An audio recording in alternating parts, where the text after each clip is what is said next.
할렐루야. 2023년 8월 16일 수요일 말씀을 함께 나누려고 합니다. 먼저 기도하겠습니다. 주님, 이 시간 주님의 말씀을 듣고자 모였습니다. 이 시간 성령님 임재하여 주시고 우리의 마음을 주장하여 주옵소서. 온전히 마음과 뜻과 정성 모두어 예배드리기를 원하오며 예수님의 이름으로 기도드립니다. 아멘. 오늘의 말씀은 사도행전 20장입니다. 소요가 그침에 바울은 제자들을 불러 권한 후에 작별하고 떠나 마게도냐로 가니라. 그 지방으로 다녀가며 여러 말로 제자들에게 권하고 헬라에 이르러 거기 3달 동안 있다가 배 타고 수리아로 가고자 할 그때에 유대인들이 자기를 해하려고 공모함으로 마게도냐를 거쳐 돌아가기로 작정하니 아시아까지 함께 가는 자는 베레아 사람 부로의 아들 소바더와 데살로니가 사람 아레스다고와 세군도와 더베 사람 가이오와 및 디모데와 아시아 사람 두기고와 드로비모라. 그들은 먼저 가서 드로아에서 우리를 기다리더라. 우리는 무교절 후에 빌립보에서 배로 떠나 닷새 만에 드로아에 있는 그들에게 가서 이레를 머무니라. 그 주간의 첫날에 우리가 떡을 떼려 하여 모였더니 바울이 이튿날 떠나고자 하여 그들에게 강론할세 말을 밤중까지 계속하매 우리가 모인 윗다락에 등불을 많이 켰는데 유두고라 하는 청년이 창에 걸터 앉아 있다가 깊이 졸더니 바울이 강론하기를 더 오래 하매 졸음을 이기지 못하여 3층에서 떨어지거늘 일으켜 보니 죽었는지라. 바울이 내려가서 그 위에 엎드려 그 몸을 안고 말하되 떠들지 말라 생명이 그에게 있다 하고 올라가 떡을 떼어 먹고 오랫동안 곧 날이 새기까지 이야기하고 떠나니라. 사람들이 살아난 청년을 데리고 가서 적지 않게 위로를 받았더라. 우리는 앞서 배를 타고 앗소에서 바울을 태우려고 그리로 가니 이는 바울이 걸어서 가고자 하여 그렇게 정하여 준 것이라. 바울이 앗소에서 우리를 만나니 우리가 배에 태우고 미둘레네로 가서 거기서 떠나 이튿날 기호 앞에 오고 그 이튿날 사모에 들르고 또 그 다음날 밀레도에 이르니라. 바울이 아시아에서 지체하지 않기 위하여 에베소를 지나 배 타고 가기로 작정하였으니 이는 될 수 있는 대로 오순절 안에 예루살렘에 이르려고 급히 가미러라. 바울이 밀레도에서 사람을 에베소로 보내어 교회 장로들을 청하니 오매 그들에게 말하되 아시아에 들어온 첫날부터 지금까지 내가 항상 여러분 가운데서 어떻게 행하였는지를 여러분도 아는 바니 곧 모든 겸손과 눈물이며 유대인의 간계로 말미암아 당한 시험을 참고 주를 섬긴 것과 유익한 것은 무엇이든지 공중 앞에서나 각 집에서나 거리낌이 없이 여러분에게 전하여 가르치고 유대인과 헬라인들에게 하나님께 대한 회개와 우리 주 예수 그리스도께 대한 믿음을 증언한 것이라. 보라, 이제 나는 성령에 매여 예루살렘으로 가는데 거기서 무슨 일을 당할는지 알지 못하노라. 오직 성령이 각 성에서 내게 증언하여 결박과 환난이 나를 기다린다 하시나 내가 달려갈 길과 주 예수께 받은 사명 곧 하나님의 은혜의 복음을 증언하는 일을 마치려 하면은 나의 생명조차 조금도 귀한 것으로 여기지 아니하노라. 보라, 내가 여러분 중에 왕래하며 하나님의 나라를 전파하였으나 이제는 여러분이 다 내 얼굴을 다시 보지 못할 줄 아노라. 그러므로 오늘 여러분에게 증언하거니와 모든 사람의 피에 대하여 내가 깨끗하니 이는 내가 꺼리지 않고 하나님의 뜻을 다 여러분에게 전하였음이라. 여러분은 자기를 위하여 또는 온 양떼를 위하여 삼가라. 성령이 그들 가운데 여러분을 감독자로 삼고 하나님이 자기 피로 사신 교회를 보살피게 하셨느니라. 내가 떠난 후에 사나운 이리가 여러분에게 들어와서 그 양떼를 아끼지 아니하며 또한 여러분 중에서도 제자들을 끌어 자기를 따르게 하려고 어그러진 말을 하는 사람들이 일어날 줄을 내가 아노라. 그러므로 여러분이 일깨어 내가 3년이나 밤낮 쉬지 않고 눈물로 각 사람을 훈계하던 것을 기억하라.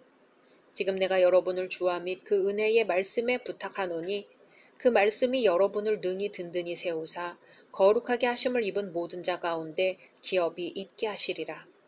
내가 아무의 은이나 금이나 의복을 탐하지 아니하였고 여러분이 아는 바와 같이 이 손으로 나와 내 동행들이 쓰는 것을 충당하여 범사에 여러분에게 모본을 보여준 바와 같이 수고하여 약한 사람들을 돕고 또 주 예수께서 친히 말씀하신 바 주는 것이 받는 것보다 복이 있다 하심을 기억하여야 할지니라.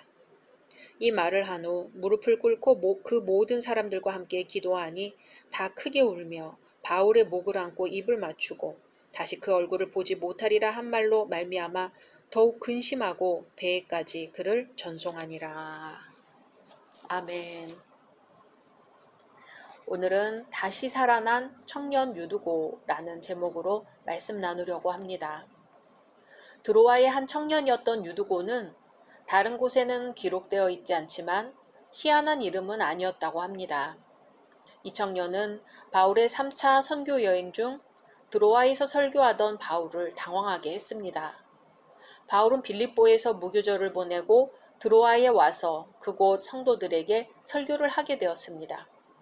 모임 장소는 교회로 사용할 장소가 따로 없던 시대였기 때문에 모임을 위해 자주 사용했던 다락방이었습니다. 그런데 피곤한 몸을 이끌고 그곳에 와서 말씀을 듣던 유두고가 졸음을 이기지 못하고 떨어져 죽는 사고가 발생하였습니다. 바울이 설교할 때 창문에 걸터 앉아 깊은 잠에 빠져 있다 떨어져 죽었는데요. 바울에 의해 기적적으로 살아났습니다. 바울이 그 위에 엎드려 그 몸을 안고 살렸습니다. 유두고의 죽음과 부활은 본인뿐 아니라 당시 초대교회 교인들에게 예수의 부활에 대한 확신을 주었습니다. 다시 말씀 속으로 더 깊이 들어가 보겠습니다. 빌립보에서 무교절을 보낸 바울은 드로아에 이르러 안식 후 첫날 모여 떡을 떼고 그곳을 떠나기 전 드로아에 있는 성도들에게 설교를 하였습니다. 그리스도인들은 처음에는 유대교처럼 안식일에 모였지만 그들 나름대로의 날을 정하게 되었습니다. 안식 후 첫날은 그리스도의 부활이 있던 날이며 성령 강림이 있던 날입니다. 죄와 사망 권세가 무너지고 성령의 임재로 참 평안과 기쁨이 있던 날이었죠. 그러니 이날을 초대교회 그리스도인들이 기념하여 교회가 하나님께 예배드리는 날로 정하게 된 것은 당연합니다. 이들은 이때 떡을 떼었는데요. 이것은 성도들의 교제를 위한 애찬식과 성찬식을 겸한 초기 기독교의 풍습이었습니다.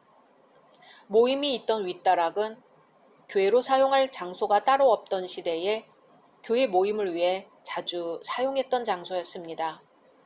좁은 공간이었을지라도 하나님을 섬기는 자들이 함께하여 그 말씀을 들었기에 핍박받던 시대에 위로와 안식을 얻는 곳이었습니다. 유두고라는 그 이름은 당시 노예들에게 붙여진 흔한 이름이었다고 하네요. 이 청년은 노예였거나 아니면 노예처럼 심한 육체 노동을 하며 살았을 것입니다. 낮 동안에는 힘든 일들을 해야 생계를 유지할 수 있었으니 당시에 피곤하고 지쳐있는 상태에서도 바울이 드로아에 와서 말씀을 전한다는 소식은 유두고의 가슴을 뛰게 했을 것입니다. 하루 종일 힘든 일을 했을지라도 삶에 대한 참된 의미를 듣고 싶었던 거죠. 육체의 피로를 풀기 위해 휴식을 취하기보다 하나님 말씀 속에 담긴 진리로 인생의 의미를 깨닫고자 했습니다. 바울은 드로아에서 선교한 일이 없었지만 유두고는 바울이 전하는 하나님 말씀을 기다린 것 같아요. 밤이 깊을수록 졸음이 쏟아졌지만 하나님의 말씀을 진지하게 기다렸습니다. 그렇게 말씀을 듣던 중 유두고는 창가에서 신선한 밤 공기로 졸음을 쫓으려고 했을 것 같습니다. 한밤중이 되었는데도 바울의 강론은 계속되었고 모두들 바울을 쳐다보고 집중하느라 다른 곳은 둘러볼 새가 없었던 것 같아요. 하지만 유두고는 너무 졸린 나머지 스스로 지탱할 수 없을 정도가 되었고 마침내 3층 누각에서 떨어지는 사고가 발생했습니다.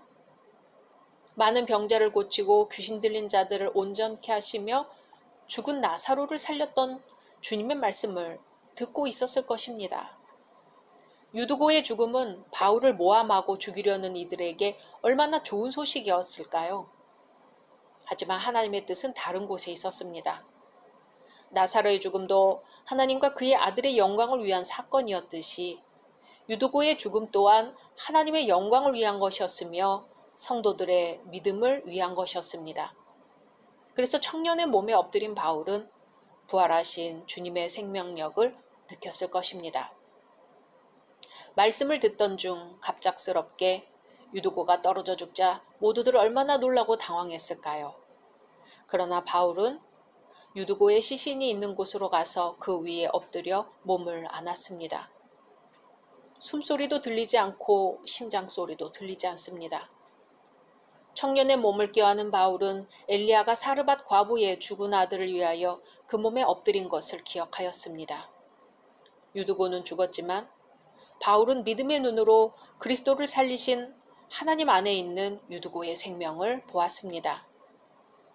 하나님은 죽은 자를 살리시며 없는 것을 있는 것 같이 부르시는 분입니다. 바울은 새벽까지 강론을 계속하고서 떠났습니다. 깨어난 유두고는 드로아의 모든 성도들에게 큰 위로가 되었습니다. 유두고의 하나님에 대한 열심과 사모함이 사람들로 하여금 유두고를 기억하게 하였고 하나님의 사랑이 나타나게 되었습니다. 드로아의 성도들은 유두고 청년이 죽었다 살아나자 주님의 부활에 대해 다시 한번 생각했을 것입니다. 이야기로만 듣던 것을 체험으로 알게 되었고 십자가에서 돌아가신 후 3일 만에 부활하시어 제자들을 만나신 예수님을 더 가까이에서 기억하였습니다. 이제 성도들은 부활하신 주님이 여전히 함께 하심을 깨닫게 된 것이지요. 임마누엘 되신 주님은 유두고와 함께 하신 것처럼 오늘도 고통받는 자들과 함께 하시고 계십니다. 하나님의 역사는 이어지고 있습니다.